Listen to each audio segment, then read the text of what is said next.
से लीज के नाम पे पैसे वसूले जा रहे हैं, गरीबों के पैसे लिए जा रहे हैं, प्रक्रिया पूरे बगैर निर्माण कराए जा रहे हैं और इसके पीछे सिर्फ डकैती है। तो कुरुद में जहाँ विष्णुदेव का शासन 5 ईयर LLB खोल रहा है, बीएड कॉलेज खोल रहा है, 100 बिस्तर का अस्पताल खोल रहा है, लाइवलीहुड कॉलेज खोल रहा है, कॉलेज में कई सब्जेक्ट खुल रहे हैं, कुरुद को एक नया आकार देने की कोशिश हो रही है, नाले बन रहे हैं, ऑक्सीजोन बनवाया हमने, ताला भले लग गया है इनके राज में।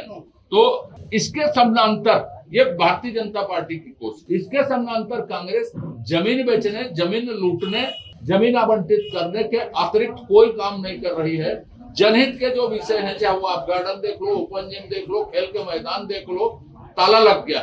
नगर पालिका शराबखोरी का अड्डा हो गया। एक बार मैंने कभी कहा था कांग्रेस के शासन में कि नगर पालिका को हम लीज में लेने के लिए तैयार हैं, देंगे क्या दारू पिलाने के लिए, बार खोलने के लिए। ये स्थिति कुरुद की बना दी और ये सारी परिस्थितियां मैंने अवगत करवाई और मैं संतुष्ट, और मैंने अपने साथियों को अवगत कराया जो संघर्ष के लिए आज सुबह से तैयार हूँ।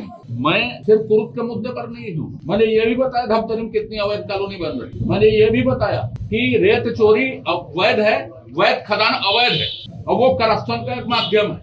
हम अवैध माइनिंग के खिलाफ जनादेश हमको मिला, तो ये गलती शासन की नहीं, जिनको एग्जीक्यूट करना है उनकी गलती, और इसलिए एग्जीक्यूशन होगा ये विश्वास हमको नेतृत्व के द्वारा मिला। वेटलैंड प्राधिकरण, जली जमीन या जल के नीचे की जमीन होती है, उसकी देखरेख वेटलैंड प्राधिकरण करता है। सुप्रीम कोर्ट स्वयं उसकी निगरानी करते हैं।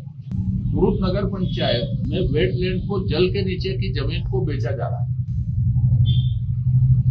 और इसमें प्रशासन का मौन बहुत आश्चर्यजनक। एक और विष्णुदेव जी की सरकार कुरुद के लिए, कुरुद विधानसभा क्षेत्र के लिए या कुरुद शहर के लिए या नगरीय क्षेत्रों में, अखाड़ा जो इस कॉन्स्टिट्यूंसी में आता है, लॉ कॉलेज की स्वीकृति हो गई, सिरली में महाविद्यालय की स्वीकृति हो गई, 3 तारीख को हम MP थिएटर का शिलान्यास कर रहे हैं, लाइवलीहुड कॉलेज खोल रहा है, BEd कॉलेज खोल रहा है। तो कुरुद को इस तरह से बनाने और सजाने की कोशिश हो रही है और उसके विपरीत कांग्रेस शासित नगर पंचायत के द्वारा कुरुद को बेचने की कोशिश हो रही है। बेचने की कोशिश नहीं हो रही, बेचा जा रहा है। पर मैंने हमारे राष्ट्रीय नेतृत्व माननीय नितिन नवीन जी से मेरी सुबह चर्चा हुई, मैंने सारी परिस्थितियों से उनको अवगत कराया। उसके उपरांत माननीय मुख्यमंत्री जी से मेरी चर्चा हुई, उनको मैंने सारी परिस्थितियों से अवगत कराया और उसमें सिर्फ कुरुद नगर पंचायत के मामले नहीं।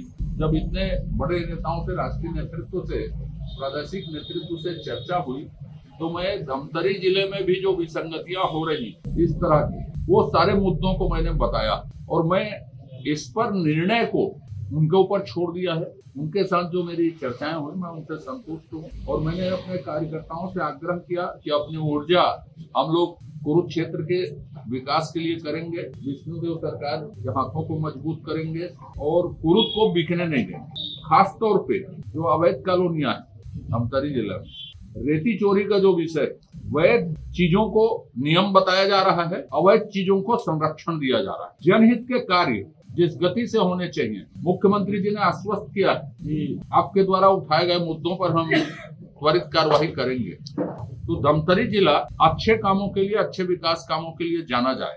ये बातें मैंने आग्रह पूर्वक कही है और इसलिए मैं दोबारा ये बात कहना चाहता हूँ कि हम स्वरूप को बदले, मुद्दे को नहीं बदले। और मैं प्रादेशिक नेतृत्व और राष्ट्रीय नेतृत्व को धन्यवाद देता हूँ कि धमतरी जिले और कुरुद के समस्याओं पर उन्होंने संज्ञान लिया।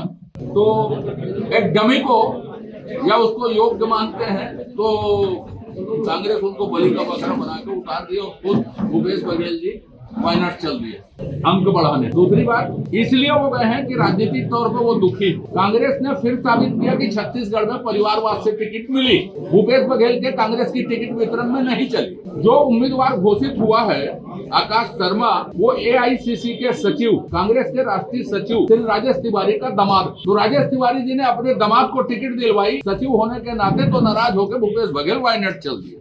और बाबा जी जाएंगे, PS बाबा साहब जाएंगे कहाँ, महाराष्ट्र, और बाकी लोग भी कहीं चल देंगे, राजेश तिवारी जी और आकाश शर्मा जी बचेंगे। मेरी आवाज को अभी भी मुख्यमंत्री जी ने सुना, मैंने अपने मंडल अध्यक्ष को उस बात को अवगत कराया, अभी भी मेरी आवाज को राष्ट्रीय नेतृत्व ने सुना। इसीलिए मैंने आज का मौन धरना स्थगित किया और मैंने कहा कि मैंने मुद्दे नहीं छोड़े, मेरे कार्यकर्ताओं ने यह मुद्दा नहीं छोड़ा है, स्वरूप बदला है। मेरे समय में हुआ था या नहीं हुआ था, नियम है कि नहीं है कि 15 साल 20 साल जब हम थे और उससे पहले भी जब 90 में हमने काम किया, उस समय कितनी स्वीकृति ली थी। सूचना का अधिकार लागू है और आप जागरूक पत्रकार हैं, सूचना के अधिकार के बहुत सारे कार्यकर्ता हैं, उसको निकलवाइए।